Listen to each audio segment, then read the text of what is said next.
वो पहले सा रूप तो न रहा। उम्र और वक्त की गर्द ने असल तस्वीर को धंधला दिया है। मगर आज भी आईने के सामने ठहरकर अपना जायजा लेती हूँ तो नखरी नखरी सूरत देखकर अल्लाह का शुक्र अदा करती हूँ कि उसने मुझे लाखों में एक बनाया और इस हसीन चेहरे को दुश्मनों के हाथों से छलने से बचा लिया। ये बहुत दूर की बात नहीं, 10 बरस पहले का किस्सा है। इन दिनों मुझ पर कुछ ही है, कलियों का सा रूप था। शहाबी रंगत और नरगसी आंखों में पड़े गुलाबी डोरे देखने वालों को दीवाना किए देते थे, लेकिन मुझे अपने हसन की सहर अंगीजी का कतई एहसास नहीं था। मैं अपनी खूबसूरती के जादू से नावाकिफ थी और इस नावाकिफियत में उमा की गहरी तरबियत का हाथ था। जब सारा जमाना मुझे होर शमाइल गर्दानता, तभी उमा मुझे बदसूरत और नकमी सूरत कहकर धत्कार दिया करते हैं। उन्होंने बड़ी दानाई से कभी महसूस न होने दिया कि मैं गैर मामूली तौर पर हसीन हूँ। वो नहीं चाहती थीं कि मैं अपने हुस्न ख्वाबीदा से आशना हो जाऊं और खुद बैनी और खुद आराई पर माइल हो जाऊं। खूबसूरती में उमा भी किसी से कम न थी। अगर ये कहूं कि हस्न बांटते वक्त खुदा ताले ने मेरे घर वालों के साथ बेहद फ्याजी से काम लिया तो बेजाना होगा। मुझसे बड़े चारों भाई भी मर्दाना वजाहत का पीकर थे। मैं घर में सबसे छोटी और सभी की आंखों का तारा थी। अम्मा बाबा निगाहों ही निगाहों में मुझ पर सदक़ेवारी होते थे, मगर उन्होंने अपनी इस वाल्हाना चाहत का कभी इस तरह इजहार नहीं किया कि मैं खुद सिर हो जाऊं या मुझे अपनी हसीन शक्ल व सूरत पर गरूर हो रहा हो।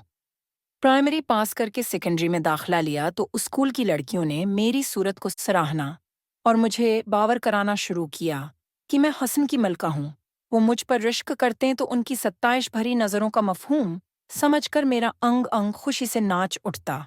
ये उम्र का वो हिस्सा था जब किसी को चाहने और चाहे जाने की ख्वाहिश शदीद हो जाती है। जो हसन हो तो दौलत की चाह होती है, मगर मुझे तो खुदा ने हसन व दौलत सभी कुछ दे रखा था। खुद को खुश नसीब क्यों ना समझती। उन्हीं दिनों एक सहेली की शादी में रेयान से मेरी मुलाकात हुई। वो मेरी सहेली का चुचा जाद भाई था। बोध व बाश से खाते पीते घराने का लगता था। शादी के हंगामों में वो बढ़ चढ़कर हिस्सा हुआ ले रहा था। तानिया मेरे बचपन की साथी थी। उम्मी ने मुझको उससे मिलने से कभी न रोका था। मैं उसके घर जाया करती थी। इसकी शादी के दिनों में मेरा उसके वहां आना जाना बढ़ गया। वहां रेयान भी होता, तभी उससे आए दिन मुलाकात हो जाती। ये रस्मी मुलाकातें चंद दिनों में ही एक नए रंग में ढिल गईं। शादी का हिंगामा सर्द पड़ गया, लेकिन मेरी रियान से मुलाकातें जारी रहें। वो मेरी जिंदगी में आने वाला पहला सा था। उसकी कुर्बत ने मुझको नडर बना दिया। अब अक्सर स्कूल से छुट्टी करके उसके साथ किसी पार्क या रेस्टोरेंट में जा बैठती, जबकि उससे कब्ल में ऐसी जुरात का सूझ भी न सकती थी। अम्मी से पूछे बगैर किसी दोस्त के घर जाते हुए भी डरती थी, मगर मोहब्बत के नशे में डूबकर इंसान हर मुदगम को पार कर जाता है। रियान की चाह ने मुझे भी अब हर खौफ हर मुदगम को पार कर जाता है से बेगाना कर दिया था। रियान के बारे में इतना जानती थी कि वो किसी कंपनी में मैनेजर है। वालदेन पंजाब के किसी कस्बे में रहते हैं और जमींदारी करते हैं। इसकी वालदा का इंतकाल हो चुका था। रियान ने बताया था कि उसके वालिद इस हद तक पुराने ख्यालात के मालिक हैं कि उन्होंने भी रेलगाड़ी का सफ़र नहीं किया है। वो अभी तक घड़सवारी के दौर में जी रहे हैं। कराची जैसे शहर में भी आने का नहीं सूझते। यूं भी सफ़र उनके लिए महाल था।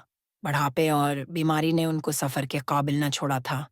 जब माँ को इल्म हुआ कि मैं रेयान से शादी की ख्वाहिशमंद हूँ, तो उन्होंने तरीक़े से अपने तौर पर इस रिश्ते का तज़किरा मेरे भाइयों से किया। वो कतई राज़ी न हुए। मैं अपने 4 भाइयों की अकलौती बहन थी। भला ये लोग क्यों मेरा हाथ किसी गैर ख़ानदान के तन्हा नौजवान के हाथ में देना ग्वारा कर सकते थे। घर वाले उसके साथ न थे तो भाई रेयान को लावर्थ कहकर पुकार रहे थे। कहते थे कि तन्हा बयाहने को आने वाला लवार्थ होता है। ऐसे को बहन देखकर क्या हम अपनी बहन को भी बेसहारा कर दें।